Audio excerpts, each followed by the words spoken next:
What up and welcome to the Edward Jones Chatting Cage. I'm Stephen Elson, your host for today. But by host, I'm really just a point guard getting the ball to you guys because this show's all about you, the fans. It gives you an opportunity to ask your favorite baseball players anything you want. And there's a couple ways you can do that. First and foremost, you can click the green button, sign up or sign in, and then we'll see your face, hear your voice live, and so will our special guests. The second way, if you're feeling a little shy, you can just tweet us. Use the hashtag Chatting Cage. I got my Twitter open right here, so if any questions fly in, we'll be ready to go. Without further ado, I want to say hello to our special guest, Oakland A's outfielder, first baseman, DH, Mark Canha, or should I call him Tom Ace, a lawyer from Stanford Law.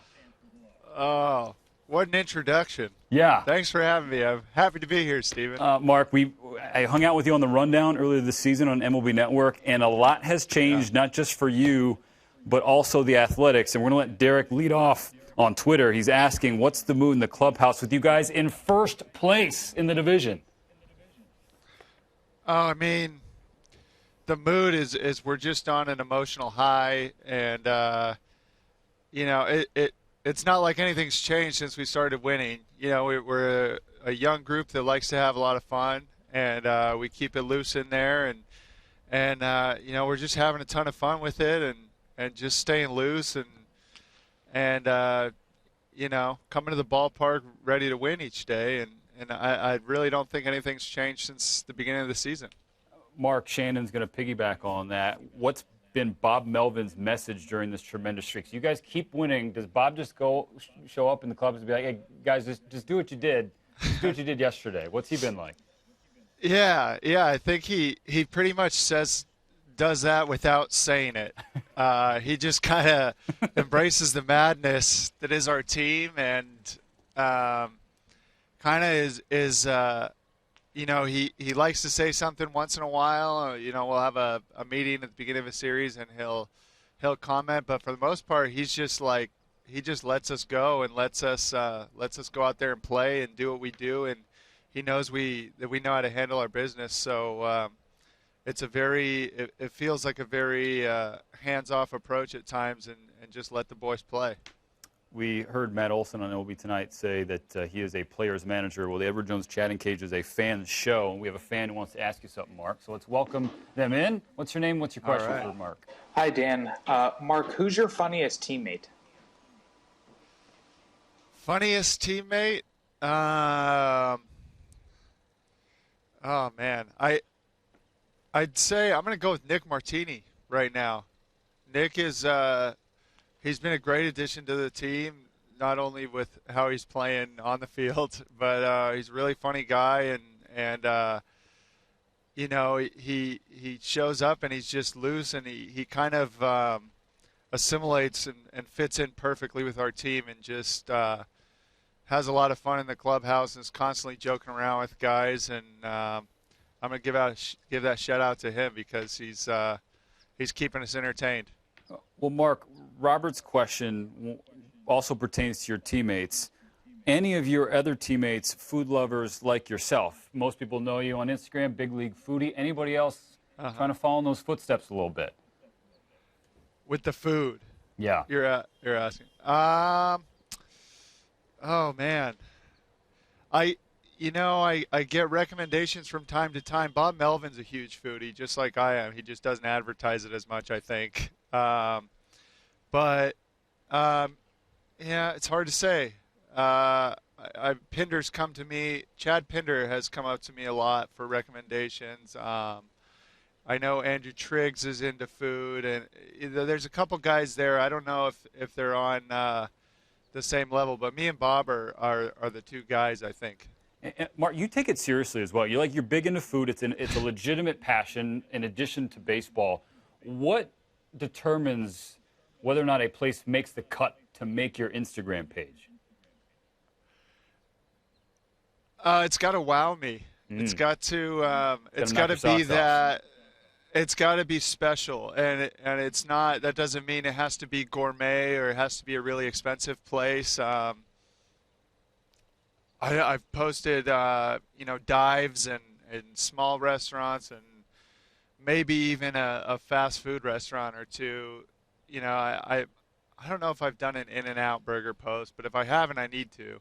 Yes. Yeah. But yeah. I mean, it's anything that hits home with me where I'm like, I eat it and I'm like, I'm passionate about the meal that I just ate, and I need to feel almost obliged to share it with the world. Mark Canha inside the Edward Jones chatting cage. We're being social here with the people. And Crispy Boy, which is a heck of a handle on Twitter, how many retweets for a free Bat Flippin' Season t-shirt? You're rocking one right now. How many retweets does he need? Yeah. How many retweets? Jeez. I'll just send you one, man. Hit me up. I'll send you one. If you want it that bad, I'll hook it up. That's amazing. Crispy Boy, look at that. I'm not big on the whole like retweeting and like, you don't need that. Just I'll give you a shirt. Yeah, I mean, you see those all over the internet. How many retweets for a free education? Yeah. Yeah. Look at that. All you need is Mark Canha. I'm not giving those away, but I'll give you a T-shirt. And neither will you give a free Instagram post away. Another fan is joining us now inside the Edward Jones chatting cage. What's up? Mark, I got a question for you. I'm wondering what city on the road has the best food? New York. Without a doubt. I know that's probably not a surprising answer, but New York for a road city is the very best, and I want to maybe drop one that might surprise some people, and maybe like a sneaky good food city that maybe you wouldn't think about. I mean, I like Boston too. I like the North End and all the Italian restaurants in the North End, and yeah, I just that's the thing that jumps off the page is New York. Sorry, I don't have a more exciting or unexpected answer. You can say whatever you want, Mark Canha. You're allowed. It's your trip inside the Edward Jones chatting cage. Listen, this is my show. This is my show. I'm going to leave now. The Oakland A's are red hot. You guys have won 41 of your last 55 games. Is that right? And so this Moneyball 2, this Moneyball sequel is awesome. And Adam wants to know, Adam865, if that sequel were to actually hit the big screens, which actor would you want to portray you? Oh, that's a really good question. Yeah. Oh, man. I'm just trying to think of my mind is racing, trying to think of like my favorite actor. Oh, man. Matt Damon? I'd take that. Yeah. I go clean shaven, and not a lot of guys can rock the clean shaven look. So I feel like Matt Damon does that quite a bit. but with those the sideburns. Yeah, he'd have to grow out some chops, but I think he could make it happen. And you have to get some red hair on him. I like that. Maybe a Michael Matt Fassbender. Damon. Yeah. AKA Magneto. I could see that too. Yeah, somebody that's like really jacked and can portray me as like a super ripped dude. Totally. Can you rattle off some other actors for your teammates? That might be a little easier for you. Oh gosh, why is this so hard? Don't overthink it. Just actor association. Benedict Cumberbatch would be Jed Lowry. There we go. Now we're rolling. Let's see.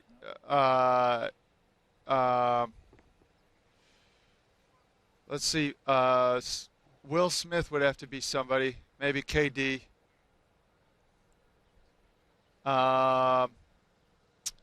Marcus would be played by Michael B. Jordan. Strong. Yeah.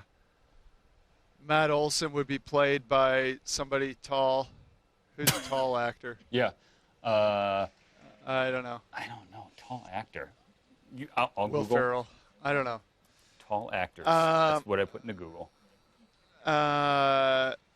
Chapman would be played by the guy that plays Captain America. What's his name? Chris Evans? Chris Evans? Is that his name? Listen, I Googled tall actors for you, Mark, and Yeah. Jeff Goldblum popped up, and he's a little older than Olsen, but it's That not could be like stretch. a coach or could be like, yeah. Maybe that's not great. I don't know. It's not, I don't know. All right. I don't know. Chapman would be Chris Evans. That's a good one. David Hasselhoff. Vince Vaughn, maybe. Yeah, there you go. Okay, now, all right. That's a pretty solid start to the cast. Let's stick with the movie theme. I introduced you as Tom Ace, a lawyer from Stanford. Yes. People might be wondering, what are you talking about on the Edward Jones Chatting Cage right now? For the uneducated, get them up to speed on your Players Weekend nickname. Tom Ace is it's a reference from Ace Ventura, Pet Detective. It was probably my favorite movie growing up as a kid. Like Jim Carrey was like my guy growing up, right? So like I saw all of his movies as soon as they came out. So the reference, the scene is Courtney Cox is introducing him, and she slips and says, "Oh, this is my friend Ace," and realizes that she can't say his name because he's undercover as investigating the snowflake case. So she goes out, "Tom Ace," and he goes, "Tom Ace." Lawyer, Stanford Law, like you said. And so I just kind of adopted that. A couple of guys that they're actually not on the team anymore. Fegley still calls me this, but he used to call me Tom McCanahan, and I'd interrupt him and go, "Tom Ace." And so I just kind of ran with that. It's better than Foodie. So, just having Foodie on the back, I thought that was kind of boring. So I wanted to spice it up a little bit. Fegley was a good player to be named later. And as Tom Ace would say, congratulations on all the success. You smell terrific. Yeah. A couple more, Mark, before we let you go. It's time now for the EDJ question of the day. You play for the Oakland Athletics. You're born in San Jose. I know you grew up a Giants fan. But being from the Bay, what's it like playing for one of those franchises? I mean, it's awesome. It's my parents get to see me whenever they want. They can come up and watch me play in a big league stadium, and it's just especially for me. I was drafted by the Marlins, and so the first 4 years of my career when I was in the minor leagues, I'm playing in really far from home and in places I've never been to or super unfamiliar, and I got out of touch with the Bay Area a little bit. So it was nice. It was really cool to come back, and I'll always consider the Bay Area home. And I'm playing out here, and there's fans yelling at me like, "Go Bears," because I went to Cal Berkeley, or "Go Bells" from my high school at Bellarmine Prep in San Jose. And it's just it's nice to have that connection with the fans and to be that kind of hometown guy. It's really cool. All right, Mark. There's only one way to end this thing, and that's with a walk-off.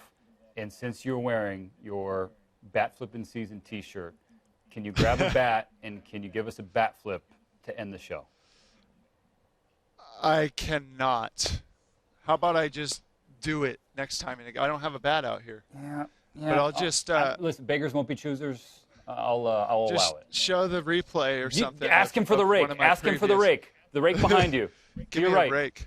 Boom. To your right. Your right. Hey, can I borrow your rake? He said no. Oh, we got okay. Okay, it's happening. We got a bat. All right. See you guys later. This is Mark Canha signing off. Adios. Perfect. Mark Canha walking off and walking out of the Edward Jones Chatting Cage. She's the man. I always love catching up with Out of the Park Mark or Big League Foodie. That's where you can follow him on social media. Social media, a big part of this show, but not as big as you guys are, the fans. So thank you again for tuning in to the Edward Jones Chatting Cage, sending your questions on Twitter and hopping online. Again, sign up.